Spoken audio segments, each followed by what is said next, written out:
شفا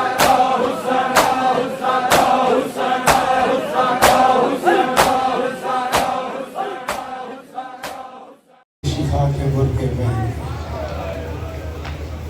بڑی تکلیف ہوتی ہے تجھے آج خاک شفا سن کے. تو نے بنی ہوئی خاک شفا دیکھی, تو نے بنتے نہیں دیکھی. 36 یتیموں کی کلائیوں کا خون گرا ہے. پتہ نہیں کتنا امیر ہے وہ بندہ یہاں جس کے منہ سے ہائی نہیں نکلی. 4 منٹ گن کے وہ بھی جی میں نوکر 36 یتیموں کبھی نہ رونا پڑے. 36 یتیموں کی جی یہ حق ہے. علی کی قسم ہے آج رونے کا یہی حق ہے. 36 یتیموں کی کلائیوں سے خون گرا ہے.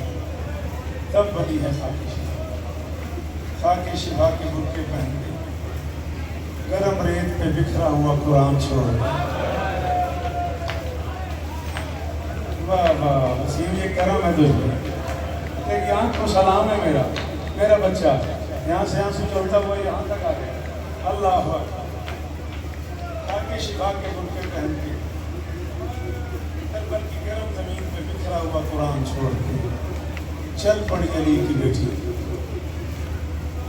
بھائی کے قاتل کے گھر کی.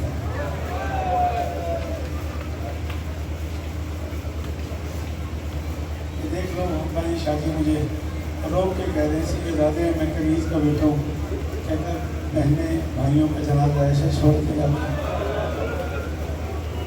تیری عزت کی قسم میں مرشد میں چاہتا نہیں ہوں کہ میں سخت پڑھوں.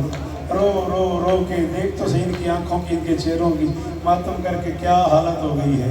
اس وقت بھائی کی لاش سے اٹھی ہے جب پتہ نہیں لگ رہا تھا بھائی زیادہ زخمی ہے یا. اتنے تازیانے اکبر کے قاتل نے مارے ہیں علی کی بیٹی کو پتہ نہیں لگ رہا تھا. ہائے نہیں کرنی آتی تجھے؟ ایک بار ہاتھ اونچا کر کے ہائے کرو سارے جتنے زینب کے نوکر ہو. ایک بار ہر بندہ ہائے کرے گا. گواہ بناؤ ساتھ والے. اللہ اکبر. مقتل میں بکھرا ہوا کبھی نہ رونا پڑے. اور میں بڑا راضی ہوں تو راضی رہوں.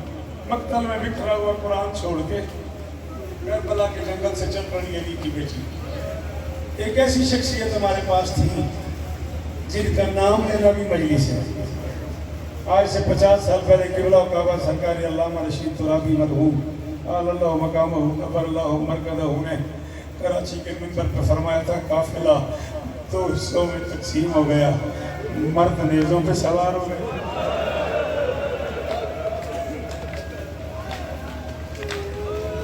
کیوں بیٹا بہت تھک گیا ہے؟ نہیں تھکی یار علی کی بیٹی. تیری بیٹیاں چادریں پہن کے آئی ہوئی ہیں عالیہ بغیر چادر کے. کبھی اس بازار کبھی اس بازار. اللہ اکبر. باپ کی شاہی کے قریب آ گئی ہے آج علی کی بیٹی. تھک گیا تو؟ جی بابا میں تو نوکر ہوں. اللہ اکبر. مرد نیزوں پہ سوار ہو گئے. مستورات مہمنوں پہ سوار ہو گئی. اور میں اپنے آپ کو اس مجلس کا بانی سمجھتا ہوں. اگر تو بیٹا مجھے اجازت دے دو تو بانی مجلس ہے وسیم. اگر تو مجھے اجازت دے دو میں ایک جملہ سرائکی میں پڑھ سکتا ہوں. ایک بہت کمال ذاکر گزرے قبلہ کعبہ سلطان ذاکرین بابا صابر حسین شاہ بہل والے. ان کے والد مرحوم تھے بابا فضل حسین چرڑیاں والے.